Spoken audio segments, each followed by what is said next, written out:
Au Crayon, ça faisait un moment qu'on voulait vous proposer d'avoir les 3 représentants des religions monothéistes autour d'une même table. Dans cette vidéo, donc, les 3 représentants religieux vont se poser une question fondamentale. Est-ce qu'il fait bon d'être religieux aujourd'hui en France? Je vous laisse, bonne vidéo. J'ai déjà rencontré un fidèle plus croyant que moi. Vécu. Vécu. J'ai été élevé dans la foi. Vécu. Pas vraiment. Un fidèle a déjà pensé que je pouvais résoudre tous ses problèmes. Vécu. J'ai eu du mal à faire comprendre ma foi à mes proches. Pas vécu. Vécu. Pas vécu. On m'a déjà mal regardé ou mal parlé à cause de ma foi. Vécu.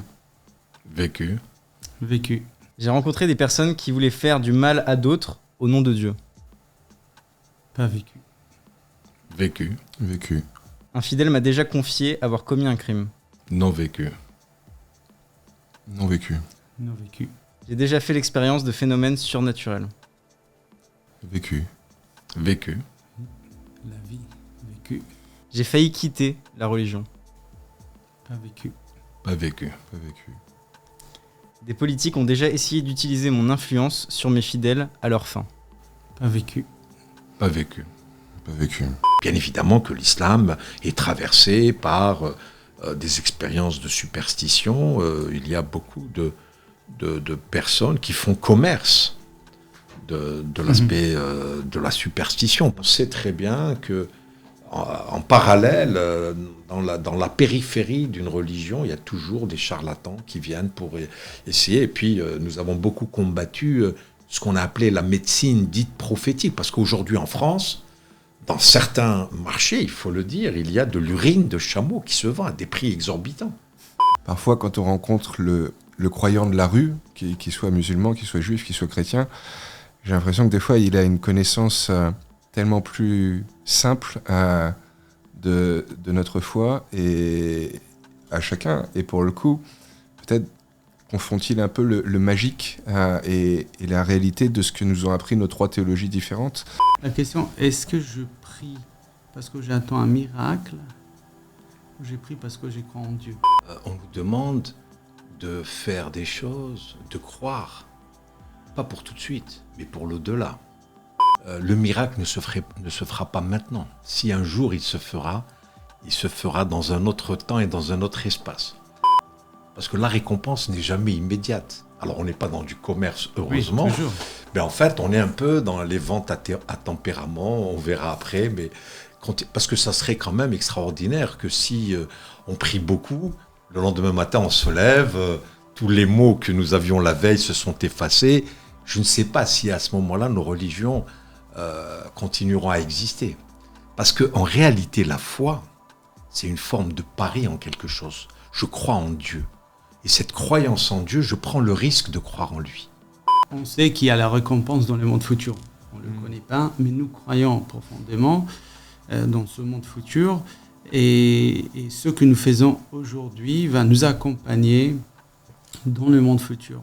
Et ce qui va rester dans ce monde, c'est les biens que nous avons faits. Il y a eu beaucoup de rejet de la religion. On le voit aujourd'hui encore. Il y a effectivement des phénomènes de rejet de toute religion. Alors, le phénomène de l'islam s'est accentué avec, je dirais, toutes les actions terroristes qui ont été commises ces dernières années, notamment ces 15 dernières années. C'est évident que l'islam vit mal au sein de la société française. Je crois donc qu'on vit normalement, je ne crois pas qu'on fasse la chasse aux religieux. On disait à l'époque qu'il faut bouffer du curé, mais je crois qu'on a dépassé. Mais il reste quand même quelque part un fond qu'il ne faut jamais franchir, qui est effectivement un abus de religion, de quelque religion que ce soit. Et c'est vrai qu'on a eu une forme de laïcisation de la société française qui a peut-être été presque laïcarde, comme on dit. Aujourd'hui, reconnaissons-le, avoir la foi, que ce soit en le Dieu que présentent les musulmans, les juifs ou les chrétiens, ou avoir la foi dans le fait que Dieu n'existe pas, c'est de toute façon une question de foi. Les athées ne pouvant prouver si Dieu existe ou si Dieu n'existe pas, ils font eux aussi un acte de l'ordre de la croyance. On a tous quelque chose de religieux en nous. Religieux, on retrouve cette racine de relier les hommes à Dieu, relier les hommes entre eux. Et donc je crois qu'on a tous ça.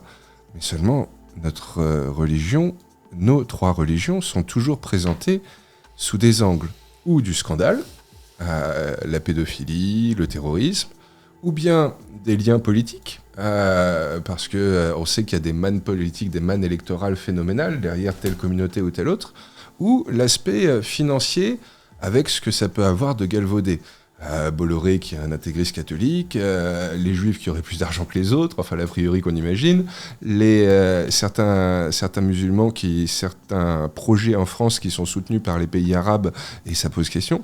Et donc on présente toujours dans les médias mainstream, on va dire, la foi, nos 3 foi, sous des angles un petit peu ou scandale, ou politique, ou financier. Je ne vois pas vraiment autour de moi une révolte contre la religion, et même les gens qui sont laïcs, ils se définissent comme laïcs, mais ils connaissent leur origine. Pour moi, la société française est traumatisée par des siècles où la religion, quelle qu'elle soit, aujourd'hui c'est le tour de l'islam, vous pensez bien que je comprends parfaitement qu'on a peur de l'islam. La laïcité en elle-même est une valeur qui a mis à équidistance toutes les religions face au pouvoir politique. Parce que la laïcité, ceux qui considèrent qu'ils sont des laïcs, parmi eux, certains dépassent cette frontière. Et on arrive à ce qu'on appelle le laïcisme peut-être, ou des excès sur la laïcité, parce qu'effectivement, à un moment donné, comme on disait, cacher ce saint qu'on ne saurait voir, aujourd'hui, cacher cette religion qu'on ne saurait voir. Quand on nous dit la religion doit rester dans les lieux de culte, etc., la religion en elle-même, quelque part, elle a des expressions publiques. On voit très bien aujourd'hui, à la fin de l'année, avec décembre, etc., c'est un moment très important pour les chrétiens. Et si on ne laissait plus, je dirais, les cloches des églises sonner, alors que c'est une expression religieuse, qu'on le veuille ou pas, c'est une expression religieuse qui s'est fondue dans la société. Je ne pense pas que dans beaucoup de pays, on puisse parler comme ça aussi librement entre nous. Respecter la croyance de l'autre ou la non-croyance de l'autre, c'est ça le message le plus important, parce que ça fait partie de la liberté du français, c'est-à-dire que ma liberté s'arrête au moment où ta liberté ou sa liberté commence. Il faut rappeler quand même que le village français, il y avait l'église au milieu du village. Je vais vous dire, non, mais maintenant il faut que ce soit la mosquée, la synagogue et l'église. Alors pour moi, la grande joie, c'est que les musulmans exercent librement leur culte.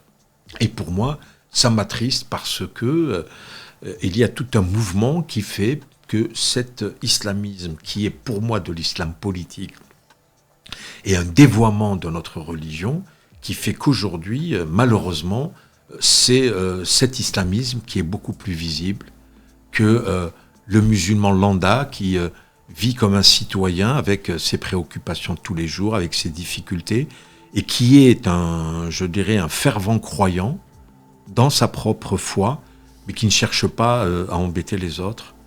La grande joie, c'est toujours de retrouver la communauté à la grande synagogue de Paris, dans un autre événement, voir les jeunes. On ne peut pas marcher avec la kippa d'or, par exemple. C'est pas, les gens ils vont dire oui, moi je peux, etc. C'est rien et tout ça. Mais bien sûr qu'on peut. Mais on ne sent pas en sécurité.